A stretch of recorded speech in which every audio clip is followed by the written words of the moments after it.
بہت چھوٹا آسان لیکن بہت اہم رکوع ہے. جو آج جو الحاد اور ایتھیزم دنیا میں پھیل رہا ہے نا، اس کی جڑیں اس رکوع نے کاٹ دی ہیں. تو اس کو آپ غور سے سنیے گا. اللہ فرماتے ہیں وَخَلَقَ اللَّهُ السَّمَاوَاتِ وَالْأَرْضَ بِالْحَقِّ، اللہ نے آسمانوں اور زمینوں کو کسی حکمت کے ساتھ پیدا کیا ہے. یہ یہاں پر سیکولر لوگوں کی جڑیں کاٹ ڈالی کہ اگر ہم آخرت کا یقین نہیں رکھتے اور ہم ڈارون کی اور ان چیزوں پہ بلیو کرتے ہیں، تو اس کا مطلب اس کا کوئی مقصد، اتنا بڑا کام دنیا میں ہو گیا اور وہ اتفاق سے ہو گیا اور خدا نے ایویں ہی بنا دیا، اس کو کوئی مقصد پیش نظر ہے ہی نہیں. تو اتنا بڑا کام اللہ کیسے کر سکتا ہے؟ بلا وجہ بنا دیا، بس اس کو عیش کرو، نائٹ کلبوں میں جاؤ، کھاؤ پیو، موج مستی کرو، مر کے ختم ہو جاؤ. تو یہ پہلی دلیل ہے. اس کا ان لوگوں کے پاس، ملحدین کے پاس کوئی جواب نہیں ہے. تو اللہ فرماتے ہیں حکمت کیا ہے؟ تاکہ اس کائنات کو دیکھ کے تمہیں یقین آئے کہ کوئی خدا پیدا کرنے والا ہے، تمہیں یقین آئے کہ وہ تم پر بڑا مہربان ہے، محسن ہے تمہارا، تاکہ تم اس سے محبت کرو. تمہیں یقین آئے کہ اس نے ہمیں کسی مقصد سے پیدا کیا ہے. جن مقاصد میں سے ایک مقصد اللہ نے یہاں ہائی لائٹ کر دیا، بیان کر دیا. وہ مقصد کیا ہے؟ وَلِتُجْزَىٰ كُلُّ نَفْسٍ بِمَا كَسَبَتْ، اور اس لیے بھی پیدا کیا. وہ حکمتوں میں سے ایک حکمت یہ بھی ہے کہ ہر نفس کو اس کے کیے کا بدلہ دیا جائے. کیا مطلب؟ کہ انسان جب اس کائنات میں غور کرے گا تو اس کو یقین آئے گا کہ اس کا کوئی خالق ہے. پھر وہ سوچے گا کہ وہ خالق مجھ سے کیا چاہتا ہے، تو وہ پیغمبروں کی طرف جائے گا. تو پیغمبر اسے بتائیں گے کہ یہ حلال ہے، یہ حرام ہے، یہ برا ہے، یہ اچھا ہے. اور ظاہر ہے جس امتحان کے بعد بدلہ نہ ہو وہ امتحان نہیں ہوتا. تو ان تمام باتوں سے استدلال کر کے وہ اس نتیجے پہ پہنچے گا کہ پیغمبروں کا جو یہ دعویٰ ہے نا کہ موت کے بعد زندگی ہے، یہ دعویٰ پیغمبروں کا بالکل ٹھیک ہے. اس کائنات کو دیکھ کے ہمیں پتہ چلتا ہے کہ یہی مقصد ہوگا اللہ کا پیدا کرنے کا. تو پیغمبر جو بات کہہ رہے ہیں اس کو مان لینی چاہیے. وہ فطرت کو اپیل کرتی ہے، وہ فطرت کے خلاف نہیں ہے، نہ کسی سائنس کے خلاف ہے، سائنسی دعووں کے، نہ مشاہدے کے خلاف ہے، نہ فطرت کے خلاف ہے.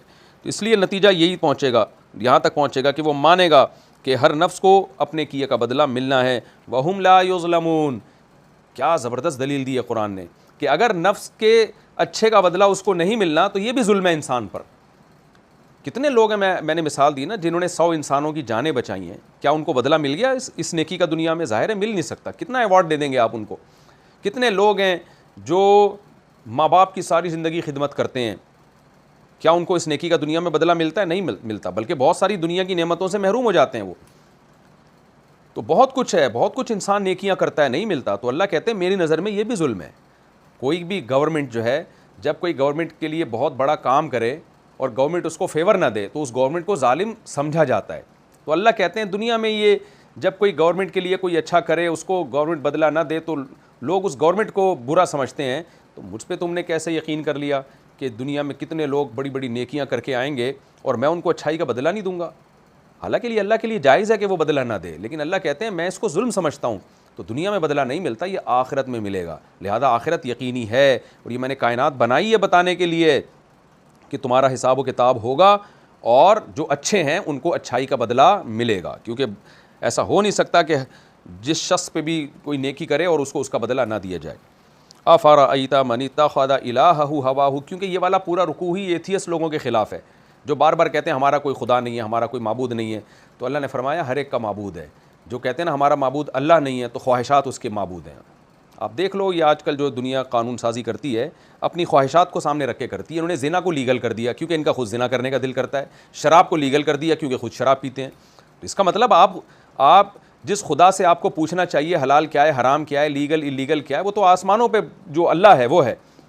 تو اس سے نہیں پوچھتے، پھر اپنی خواہشات سے پوچھتے ہیں. خواہشات کہتی ہیں زنا کو لیگل کر دو، ہومو سیکشولیٹی کو لیگل کر دو اور نسل روک دو دنیا میں. کیونکہ انسان کہتا ہے میرا ایک بھی بچہ نہ ہو تاکہ میں عیاشی کروں، یا ہو تو میری مرضی سے ہو، ایک ہو بس، اس سے زیادہ نہ ہو. دنیا نے یہ قانون سازی کر دی ہے.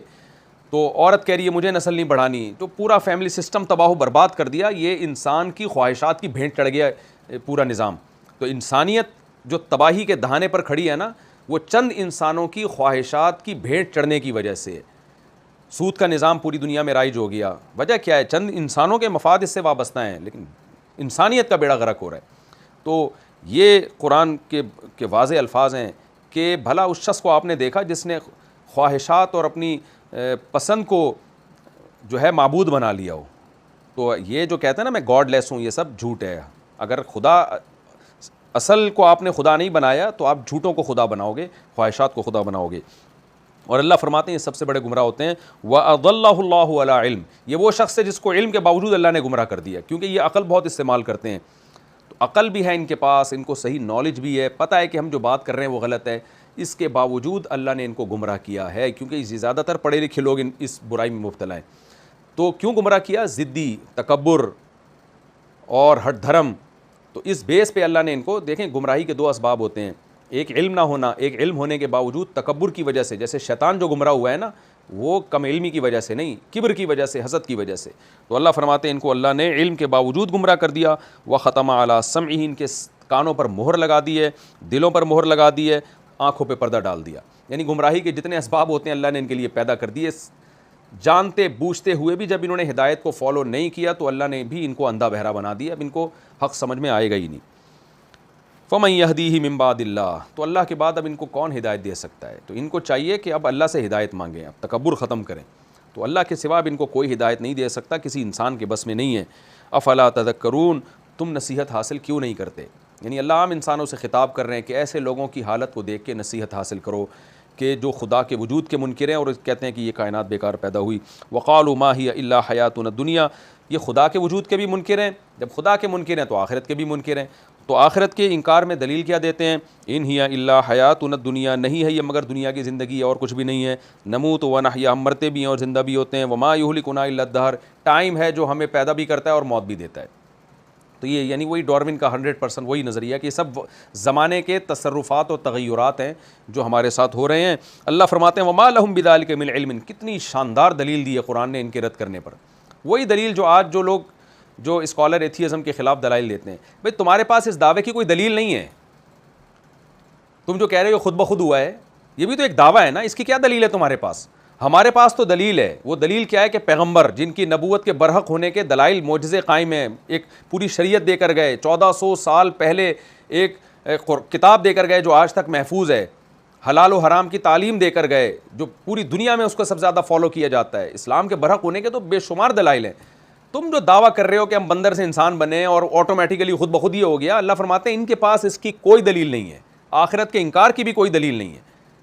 دلیل تو جب ہوتی جب یہ کہتے کہ جس خدا نے بنایا ہے اس نے ہمیں بتایا کہ میں دوبارہ پیدا نہیں کروں گا، اس کو دلیل کہتے ہیں۔ جب آپ کے پاس دلیل نہ ہو تو آپ خاموشی اختیار کرتے ہیں، بھائی ہو سکتا ہے یہ ہو بھی سکتا ہے، نہیں بھی ہو سکتا، ہمارے پاس کوئی دلیل نہیں ہے، تو ہم پھر کہیں گے بھائی تمہارے پاس نہیں ہے ہمارے پاس ہے۔ لیکن یہ کیا کرتے ہیں کہ اپنے ایک امکانی دعوے کو تعبیر اس سے ایسے کرتے ہیں جیسے وہ ثابت شدہ حقیقت ہو۔ تو یہ جو کہتے ہیں نا خود بخود کائنات بنی اور یہ والو کے، یہ اس کی سائنسدانوں کے پاس کوئی دلیل نہیں ہے، امکان ہے، اس امکان کو ایسے بنا کے پیش کیا جاتا ہے جیسے ایک یقینی چیز ہے۔ تو اس لیے اللہ نے فرمایا ما لہم بذلک من علم، ان کے پاس اس کی کوئی یقینی دلیل نہیں ہے، ان ہم الا یظنون، محض گمان ہے۔ واقعی یعنی بالکل وہی بات قرآن نے کی ہے جو آج سائنس کر رہی ہے، سائنٹسٹ یہی کہتے ہیں کہ یہ امکان ہے کہ یہ خود بخود بنی ہو، ہمیں اس کے پر یقین نہیں ہے کہ یہ ایسا ہوا ہو۔ تو اس کے خلاف جب دلائل قائم ہو گئے تو اس کو چھوڑ دینا چاہیے۔ اللہ فرماتے ہیں وَإِذَا تُتْلَىٰ عَلَيْهِمْ آيَاتُنَا بَيِّنَاتٍ، دلیل تو ہمارے پاس ہے، قرآن کہہ رہا ہے، وہ دلیل کیا ہے؟ آیات بینات، پیغمبر کی رسالت اور قرآن کی آیات جب ان پر تلاوت کی جاتی ہیں جس کے برحق ہونے پر دلائل قائم ہیں۔ دیکھیں آخرت دوبارہ ہوگی کہ نہیں ہوگی، موت کے بعد دوبارہ زندگی ہے یا نہیں ہے، اس کے لیے عقلی دلیل نہیں چل سکتی، کیونکہ عقل سے یہ فیصلہ کر ہی نہیں سکتا۔ اس کے لیے دلیل چلتی ہے کہ جس نے بنایا ہے وہ اگر دعویٰ کرتا ہے کہ میں دوبارہ پیدا کروں گا اور اس کا دعویٰ ہم تک یقینی ذرائع سے پہنچ جائے، جس کو مخبر صادق کہا جاتا ہے، سچے انسان کی خبر ہم تک پہنچ جائے جس کے سچ پر دلائل قائم ہو، تو ہم اس کی بات کو مان لیتے ہیں۔ اس کی مثال ایسے ہے، میں یہاں بیٹھا ہوں، مجھے اطلاع ملی کہ فلاں جگہ پہ کوئی بم پھٹا ہے، اب میرے پاس اس کی تصدیق یا تکذیب کا کوئی ذریعہ نہیں ہے سوائے اس کے کہ مجھے کوئی آ کے خبر دے، تو کسی نے آ کے خبر دی کہ ایسا ہوا ہے، تو میں اب کیا، میرے لیے دلیل کیا ہوگی؟ میں یہ دیکھوں کہ یہ خبر دینے والا سچا ہے یا جھوٹا، میں اس کی تفتیش کروں گا، اگر یہ ثابت ہو جائے کہ یہ سچ بولتا ہے تو میرے لیے یہ کافی ہے، کیونکہ میں وہاں تک پہنچ نہیں سکتا کہ جہاں یہ واقعہ ہوا ہے، فرض کریں اس وقت میڈیا بھی ایجاد نہیں ہوا، ویڈیو کیمرے بھی ایجاد نہیں ہوئے، تو میرے پاس اس کے علاوہ کوئی دلیل نہیں ہے۔ تو قرآن کہتا ہے کہ ان کے پاس آخرت کے انکار کی تو کوئی دلیل نہیں ہے، لیکن اہل اسلام کے پاس آخرت کے وجود کی، کہ موت کے بعد دوبارہ زندگی ہے، وہ دلیل ہے۔ وہ کیا ہے؟ ہماری آیات بینات، قرآن، پیغمبر کی رسالت، پیغمبر بتا رہے ہیں۔ تو جب یہ دلائل ان کے سامنے دیے جاتے ہیں تو ان کا جواب کیا ہوتا ہے؟ جواب میں ما کان حجتہم، ان کی دلیل یہی ہوتی ہے ایتو بآبائنا ان کنتم صادقین، ٹھیک ہے اگر واقعی اللہ پیدا کرے گا تو جو مر چکے ہیں ان کو زندہ کر کے لے آؤ۔ اب دیکھیں کیسی بیہودہ، اپنے دعوے پر تو کوئی دلیل نہیں ہے، دوسرے کے دعوے کی دلیل پر رد کرنے کا انداز کتنا بھونڈا ہے، حالانکہ کہیں بھی اس طرح سے کسی کے دعوے پہ رد نہیں کیا جاتا۔ اللہ کہہ رہا ہے میں مستقبل میں مردوں کو زندہ کروں گا، تو آپ اس پر تو بحث کریں کہ اللہ کہہ رہا ہے کہ نہیں کہہ رہا، محمد صلی اللہ علیہ وسلم اللہ کا پیغام ہم تک پہنچا رہے ہیں تو اس پیغام میں سچے ہیں یا جھوٹے ہیں، معاذ اللہ، یہ تحقیق تو آپ کریں، اور اس کا پورا پورا رائٹ دیا ہے اللہ نے آپ کو کہ آپ تحقیق کریں نبی کی نبوت کے بارے میں، آپ کی سیرت کو پڑھیں، آپ کہ آپ واقعی اللہ کے سچے پیغمبر تھے، پچھلی کتابوں میں آپ کے بارے میں کیا لکھا ہے، یہ سب تحقیق کریں۔ یہ کوئی دلیل نہیں ہے کہ آپ یہ کہیں کہ ٹھیک ہے جو ابھی مر چکے ہیں ان کو زندہ کرو، بھائی اللہ نے یہ دعویٰ کیا ہی نہیں ہے کہ جو ابھی مر چکے ہیں میں آج ان کو زندہ کروں گا، اللہ کہہ رہا ہے میں قیامت میں زندہ کروں گا، ابھی کیوں زندہ کرے گا اللہ تعالیٰ ان کو؟ تو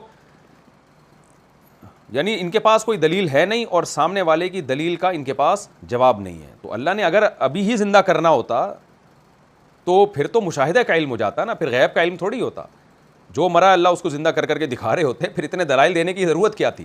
یہ تو ایسا ہی ہو گیا کہ اللہ جنت دکھا دے جہنم دکھا دے تو ہم یقین کر لیں گے، دکھا دے ہمارے سامنے، تو بھائی دکھا جب دے گا تو پھر ایمان کا موقع ختم ہو جائے گا، ابھی آزمائش ہے، سوچنے کا تمہیں موقع دیا ہے۔ تو کسی چیز کا نہ ہونا اس کی دلیل نہیں ہے کہ وہ پاسبل ہی نہیں ہے۔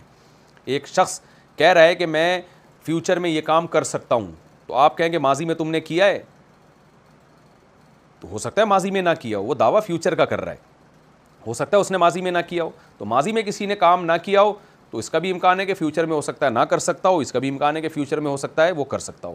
تو اللہ تو کہتے ہیں کہ تم بھی تو مردہ تھے نا، ہم نے پانی میں جان ڈال کے تمہیں انسان بنا دیا، تو اسی سے دلیل پکڑو کہ دوبارہ بھی پیدا کر سکتا ہوں میں۔ تو اس لیے اللہ نے فرمایا کہ ان کی کوئی دلیل نہیں سوائے اس بات کے کہ ٹھیک ہے ہمارے باپ دادا کو لے آؤ اگر تم سچے ہو۔ قل اللہ یحییکم، اے نبی آپ ان سے کہہ دیجئے کہ اللہ تمہارے باپ دادا کو زندہ نہیں کر رہا، لیکن یہ اس کی علامت نہیں ہے کہ وہ کر نہیں سکتا، پیدا بھی اسی نے کیا تھا، موت بھی اسی نے دی ہے، جو پہلی دفعہ تمہارے باپ دادا پیدا ہوئے تھے وہ بھی اللہ نے پیدا کیے تھے۔ قل اللہ یحییکم ثم یمیتکم، اے نبی ان سے کہہ دیجئے اللہ ہی تمہیں زندگی بھی دیتا ہے، اللہ ہی تمہیں موت بھی دیتا ہے، ثم یجمعکم الی یوم القیامہ، پھر وہ قیامت کے دن تم سب کو جمع کرے گا، جس کے شک واقع ہونے میں کوئی شک نہیں ہے، ولکن اکثر الناس لا یعلمون، لیکن اکثر لوگ اس بات کو نہیں جانتے کیونکہ اس میں غور و فکر ہی نہیں کرتے ہیں۔